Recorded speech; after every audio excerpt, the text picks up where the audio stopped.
پھر دن ہوا،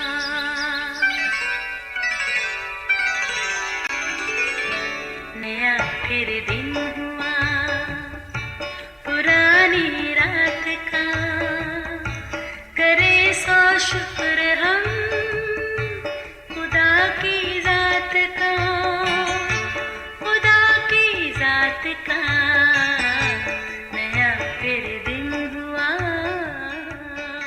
آج کی آیت، مگر تم کہتے ہو کہ جو کوئی باپ یا ماں سے کہے کہ جس چیز کا تجھے مجھ سے فائدہ پہنچ سکتا تھا وہ خدا کی نظر ہو چکی تو وہ اپنے باپ کی عزت نہ کرے، پس تم نے اپنی روایت سے خدا کا کلام باطل کر دیا۔ متی 15 باب 5ویں اور 6 آیت۔ عزیزو، ایک دفعہ کا ذکر ہے، ایک بادشاہ اپنی رعایا کا حال دریافت کرنے کے لیے محل سے نکلا۔ گشت کرتے اس نے ایک محنت کش کو دیکھا۔ بادشاہ اس کے پاس گیا اور دریافت کیا، میاں دن بھر کتنا کما لیتے ہو؟ محنت کش بولا، جناب 4 درم۔ صرف 4 درم؟ بادشاہ حیران رہ گیا، آخر گزر بسر کیسے ہوتا ہے؟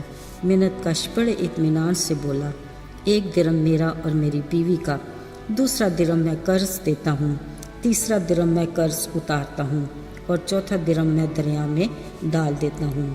بادشاہ نے کہا، کیا مطلب؟ میں سمجھا نہیں۔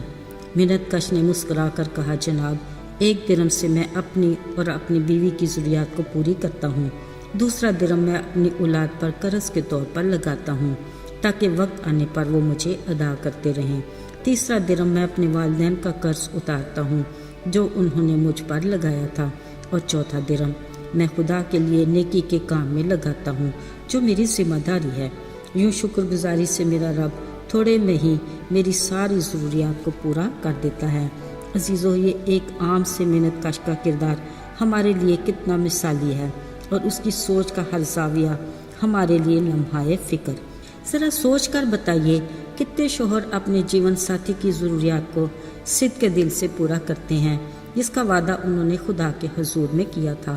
خیال رہے، ہمیں دوسرے پر انگلی اٹھانے اور جج بننے کی ضرورت نہیں، یہ ہمارا نہیں بلکہ انصاف کے تخت پر بیٹھے عادل منصف کا کام ہے، اور وہ اپنے کام کو اچھے سے سمجھتا ہے۔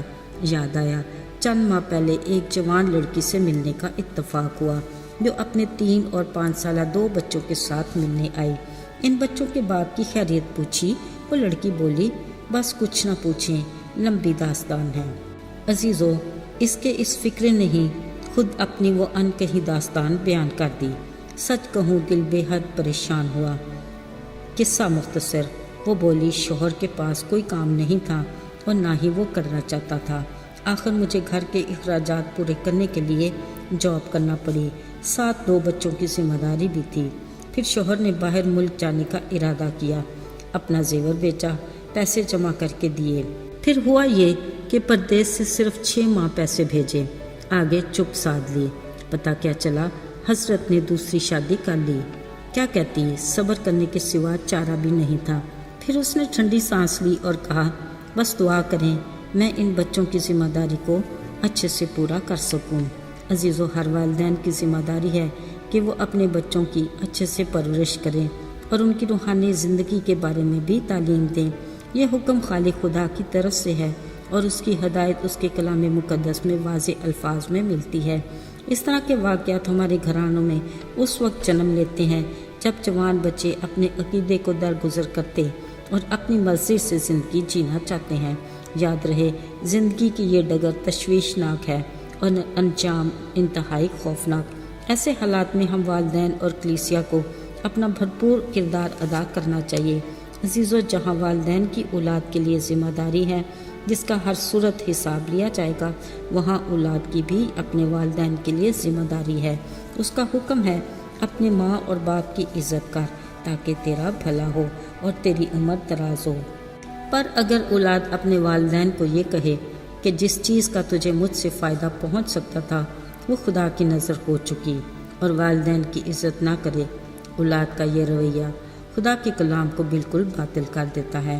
معذرت کے ساتھ ذرا جوان اولاد اپنی مصروف زندگی میں سے کچھ فرصت کے لمحات میں سوچے کہ وہ اپنے والدین کی ذمہ داری کو خدا کے حکم کے مطابق کہاں تک پوری کر رہے ہیں۔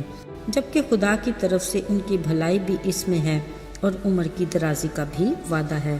عزیزو، اگر تو اولاد کا جواب ہاں میں ہے تو پھر دعا ہے کہ خدا ہماری اولاد کے لیے اپنے وعدے کو پورا کرے۔